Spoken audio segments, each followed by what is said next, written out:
Magandang araw po sa inyong lahat. Ang ating pag-uusapan ngayon ay nakatuon sa pinakapundasyon ng ating pagkatao, ang misteryo at biyaya ng ating pagmemeron o pag-iral. Hango ito sa isang napakagandang kaisipan. Ako ay isang biyaya, tinatanggap ko sabay isinasakatuparan. Natatangi ang aking pagmemeron sapagkat ako lamang ang merong maaring maging ako. Ang biyaya at pagsasakatuparan.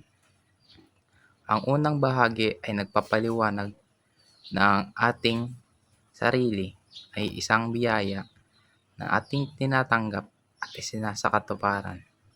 Ano ang biyaya? Ibig sabihin, ang buhay at ang ating sarili ay isang handog, isang regalo na hindi natin hinihiling, ngunit ibinigay sa atin. Ano naman ang isinakatuparan? Ang regalong ito ay hindi tapos na produkto. Kailangan natin gawin itong totoo at buo sa pamamagitan ng mga desisyon, action, at pamumuhay. Hindi sapat na tanggapin lang, kailangan natin itong unawain.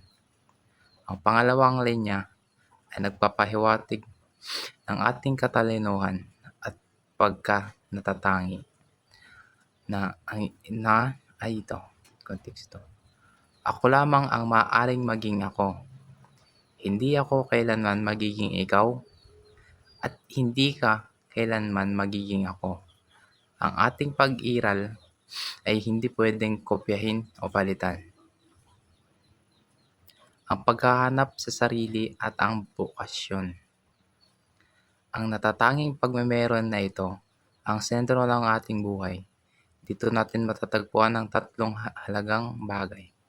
Una, ang aking sarili. Ang tunay kung sino ka, sarili natin. Ang aking bokasyon. Ang aking tawag o misyon sa buhay.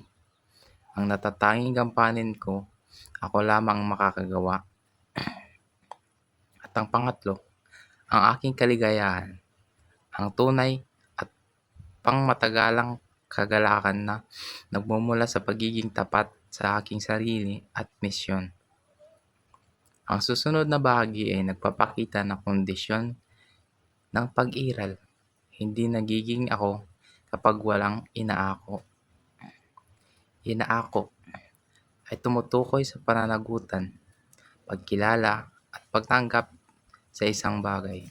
Halimbawa, inaako ko ang aking responsibilidad. Inaako ko ang aking mga pagkakamali. O inaako ko ang isang tungkulin. Ang pagiging ako ay nangangailangan ng aktibong ako at pagtanggap sa lahat ng bahagi ng aking buhay at ng pagkatao. At ang pangatlong, antikong pamumuhay. Ang pahayag na nagtatakda rin sa isang mahalagang paalala. Hindi makukuha sa paggaya ang aking katuparan. Hindi ito maaaring itakda ng iba. Ito ang pinakamalaking hamon, ang pagmemeron. Ang ating katuparan ay hindi makikita sa paggayaya ng iba sa pamantayan na itinakda ng lipunan, pamilya o ng ibang tao. Ang ating katuparan ay nakabatay sa malalim na pakikipag-ugnayan saan?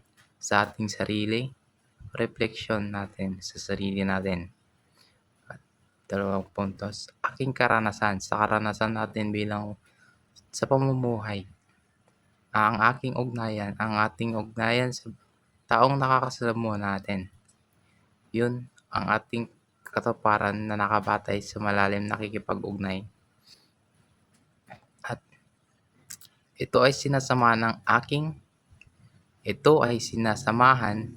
ng aking walang hanggang paghahanay at pagpili sa kung ano ang mahalaga para sa akin at sa mga mahalaga sa akin. Ang buhay ay puno ng pagpili Ang bawat pagpili ay dapat nakaayon sa kung ano ang tunay na halaga at mahalaga at sa mga taong mahalaga sa atin. Ito ang susi sa isang kabuluhang at antikong buhay. Panghuli, ang paglalakbay na ito ay hindi madali. Hindi ito isang tuwid na landas, ngunit gabay sa pamumuhay. Ang landas ng paghahanap sa sarili ay pagsasakatuparan ng bokasyon, puno ng liko, hamon at pagsubok. Hindi ito tuwid, ngunit kaisipang ito ang pag-ako sa sarili sa pagpili sa mahalagang dating gabay, ang ating kompas sa paglalayag sa buhay. Ito ang ating tatandaan. Tayo ay isang biyaya at tayo ang pananagutan na gawing ganap ang biyayang iyon. Ako lamang ang maaaring maging ako. Hanapin natin ang buhay ng may pananagutan, pagpili at pag-ibig. Maraming salamat po.